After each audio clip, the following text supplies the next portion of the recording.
નમસ્કાર. જંગલનો રાજા નામ સાંભળીને તો તરત જ સિંહ યાદ આવે, બરાબર ને? પણ અહીં આપણે કોઈ પ્રાણીની વાત નથી કરવાના. આપણે વાત કરવાના છીએ શીખવાની એક એવી ગજબની રીત વિશે, જે એક સાવ સામાન્ય લાગતી વિનંતીમાં છુપાયેલી છે. તો ચાલો સાથે મળીને આ રહસ્ય પરથી પડદો ઉઠાઈએ. આ બધી વાતની શરૂઆત થાય છે બસ આટલા શબ્દોથી. એક આચાર્યનો એકદમ સાદો પણ એટલો જ મક્કમ ઈરાદો. મારે એક એવો ચાર્ટ તૈયાર કરવો છે જેથી બાળકો ઝડપથી શીખી શકે. સાંભળવામાં કેટલું સરળ લાગે છે નહીં? પણ આટલા અમથા શબ્દોમાં તમે માનશો નહીં, શિક્ષણની એક આખી ફિલોસોફી સમાયેલી છે. તો સવાલ એ છે કે આ વિચાર આવ્યો ક્યાંથી? જો આ કોઈ મોટા શહેરની મોટી મોટી ફેન્સી સ્કૂલની વાત નથી. ના, આ વિનંતી આવી છે ગુજરાતના બોટાદ જિલ્લાની એક નાનકડી શ્રી રતનપર પ્રાથમિક શાળામાંથી. ત્યાંના બાળકો માટે. અને સાચું કહું ને તો આ જગ્યા અને આ લોકો જ આ આખી વાતને આટલી ખાસ બનાવે છે. અને બસ અહીં જ આખી વાતનો રસપ્રદ વળાંક આવે છે. આપણો મુખ્ય સવાલ કે ભાઈ, એક સાવ સામાન્ય દેખાતી વિનંતી એ અસરકારક શિક્ષણ માટેની એક પરફેક્ટ બ્લુપ્રિન્ટ, એક આખો નકશો કેવી રીતે બની શકે? ચાલો ઊંડા ઉતરીએ અને જોઈએ કે આ દસ્તાવેજમાં એવું તો શું છુપાયેલું છે. તો ચાલો શરૂ કરીએ પહેલા વિભાગથી. આ આચાર્યની અનોખી વિનંતી. આપણે એ સમજવાની કોશિશ કરીશું કે વાળા મુકેશકુમાર વીના મગજમાં શું ચાલી રહ્યું હતું. એમની આ સાવ સરળ લાગતી માંગમાં આટલું અનોખું શું છે? તો એમણે બરાબર શું માંગ્યું હતું? ચાલો એક નજર કરીએ. એમણે કહ્યું, એક ચાર્ટ જોઈએ સિંહ વિશે. કોના માટે? તો કે ધોરણ 1 થી 8ના બધા વિદ્યાર્થીઓ માટે. ભાષા કઈ? ગુજરાતી અને અંગ્રેજી બંને. અને કેવો હોવો જોઈએ? એકદમ સિમ્પલ, સમજવામાં સહેલો, અને હા, સાથે એક વિડિયો પણ જોઈએ. બસ આ 5 વસ્તુઓ, આ 5 પાયાના પથ્થર છે. હવે આવીએ બીજા વિભાગ પર, લર્નિંગ ચાર્ટની રચના. ચાલો સૌથી પહેલાં તો એ ચાર્ટને જ બરાબર જોઈએ. એની ડિઝાઇનમાં એવું તે શું છે જે આટલો મોટો ફરક પાડી શકે છે? જુઓ, આ ડિઝાઇન કેટલી સ્માર્ટ છે. એકદમ વચ્ચે સિંહનું એક સરસ મજાનું ચિત્ર, એટલે બાળકનું ધ્યાન તો તરત જ ત્યાં જવાનું. પછી એક બાજુ 10 સરળ અંગ્રેજી વાક્યો અને બરાબર એની સામે જ એનું ગુજરાતી ભાષાંતર. એટલે ભણતર જેવું લાગે જ નહીં, જાણે કોઈ રમત રમી રહ્યા હોઈએ. અને આ જ તો છે આખી પદ્ધતિનો જાદુ.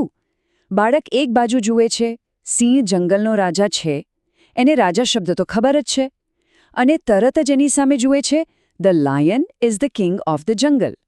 એના મગજમાં તરત જ બત્તી થાય છે, ઓ તો રાજા એટલે કિંગ.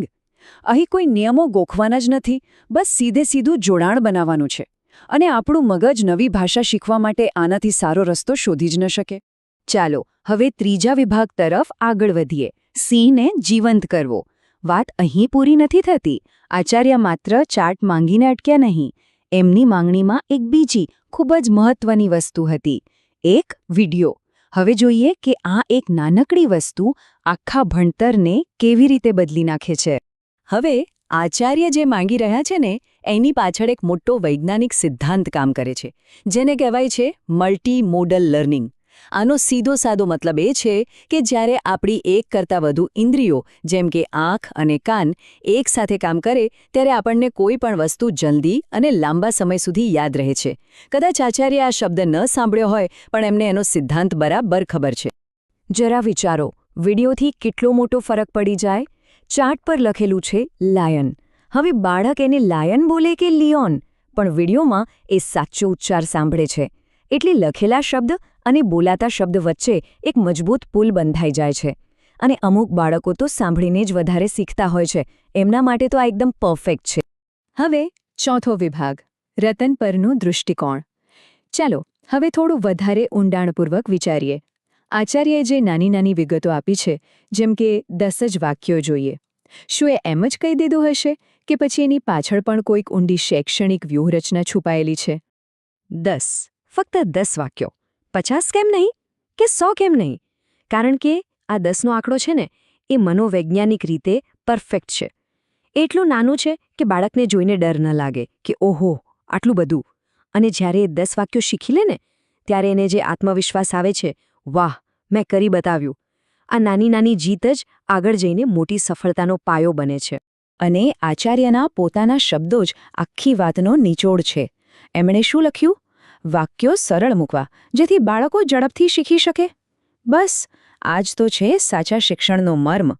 અહીં શિક્ષકે પોતાની વિદ્વત્તા નથી બતાવવાની, પણ બાળકને એના લેવલ પર જઈને એની ગતિએ આગળ લઈ જવાનો છે. અને હવે આપણો છેલ્લો વિભાગ, એક સાર્વત્રિક શિક્ષણ પાઠ. તો રતનપર જેવી એક નાનકડી શાળાની આ વાતમાંથી શું આપણે આખી દુનિયાના શિક્ષણ માટે કંઈક શીખી શકીએ? ચાલો આ એકદમ સ્થાનિક વિનંતીને મોટા વૈશ્વિક સિદ્ધાંતો સાથે જોડીને જોઈએ. આ સ્લાઇડ પર આખી વાતનો સાર આવી જાય છે. જુઓ, આચાર્યએ માંગ્યું સિંહનું ચિત્ર. એ શિક્ષણની ભાષામાં છે વિઝ્યુઅલ એન્કર, જે ધ્યાન કેન્દ્રિત કરે. એમણે માંગ્યું ગુજરાતી અંગ્રેજી સમાંતર લખાણ. એ છે બાયલિંગ્વલ સ્કેફોલ્ડિંગ, એટલે કે એક ભાષાના ટેકે બીજી ભાષા શીખવવી. એમણે માંગ્યા સરળ વાક્યો, જેનો સિદ્ધાંત છે પ્રગતિ પહેલાં નિપુણતા. અને છેલ્લે માંગ્યો વિડિયો. એ છે મલ્ટીમોડલ રીઇન્ફોર્સમેન્ટ, એટલે કે એકની એક વાતને અલગ અલગ રીતે મગજમાં ઉતારવી. એક સાવ સામાન્ય લાગતી વિનંતીની પાછળ કેટલું મોટું શિક્ષણશાસ્ત્ર છુપાયેલું છે! આ જ તો છે આ વિચારની અસલી તાકાત. અને અંતે આ સવાલ આપણા બધા માટે છે. રતનપરની જેમ આપણી આસપાસ, આપણા કામમાં, આપણા ઘરમાં એવા કયા સરળ પણ તેજસ્વી વિચારો હોઈ શકે છે જે ખરેખર મોટો બદલાવ લાવી શકે?